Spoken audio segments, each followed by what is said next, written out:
Maria Victoria Macalino, to our beloved Principal, Ma'am Marlene Manansala, to our District Supervisor, Sir Olmelo Canilao, our hardworking teachers and school staff, fellow graduates, guests, and most especially our parents, a pleasant evening to all of you.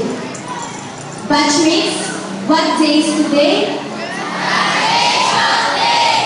Today is not only our graduation day. This day marks a celebration of what we have achieved for the past 6 years of our academic life. This is also the perfect time to travel down memory lane, acknowledge the people we have met, the lessons learned inside and outside the classrooms, the tears shed, the laughter shared, and all the memories that comprise our elementary days. I am truly honored and humbled to stand before all of you today as the valedictorian of Batch 2014. It was not an easy journey, but because of everyone who has helped me climb the ladder way of success, it has been possible. At this point, I want to speak on behalf of our batch and thank the people who have made these achievements reachable. I might not be able to mention all of you by name, but rest assured that I'm infinitely grateful to everyone who has put me on the stage today. First and foremost, I would like to thank God. Without Him, none of this would ever have been possible. To my parents, Jason and Rochelle Muja, and to my family, especially my mommy, Jennifer Muja, thank you for believing in me, for motivating me to always become a better version of myself, and for supporting me in reaching my goals. All of these achievements are dedicated to you. To all the parents of Batch 2014, you were all amazing. This night is for all of you. To all the teachers I have had here in Macabebe Central School, especially our class advisor, Sir Osmerita Vergara, you have been the key to unlocking our full potential as students. Thank you for helping us go past our comfort zones and giving us inspiration when we needed it most. Also, allow us to say, sorry po for the times we have caused you headache.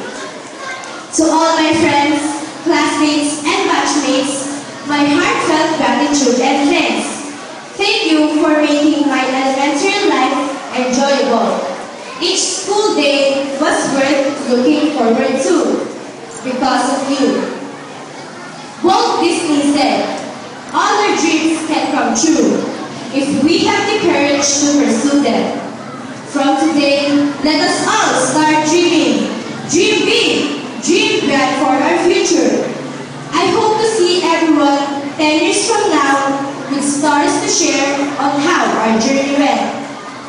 I hope that no matter where our dreams may take us, whether here in our country or abroad, may we not forget to look back to where it all began.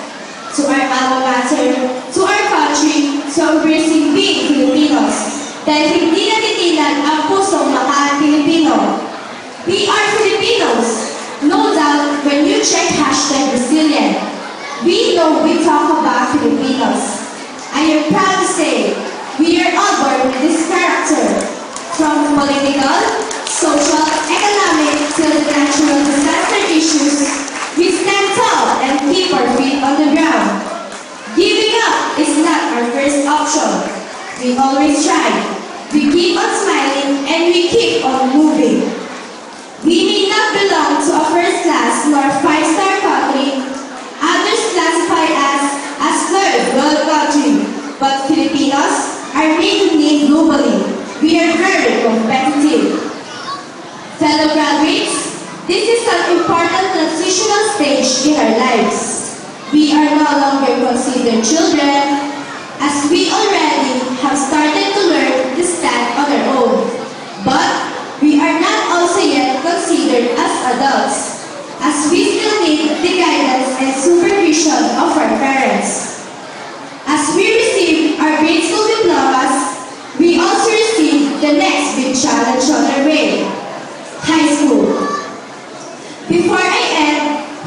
my last 2 cents. Smile and say hi. When you walk to the door on the first day of next school year, make an eye contact with someone. Smile and say hi.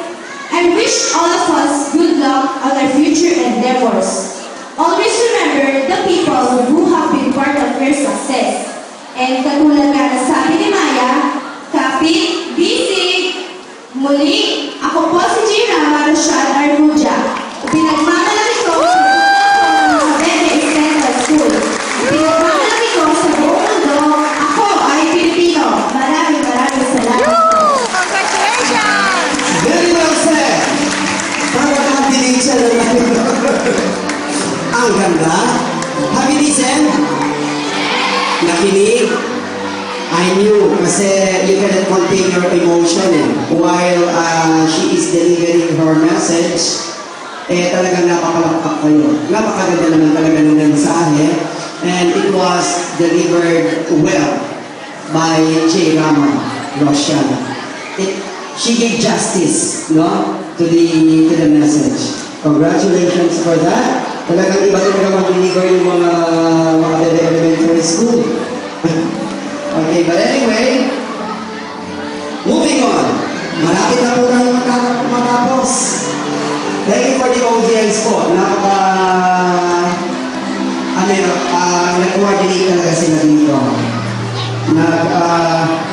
Ang tawag dito, nag-participate sila at naging maayos po lahat. Okay? Now,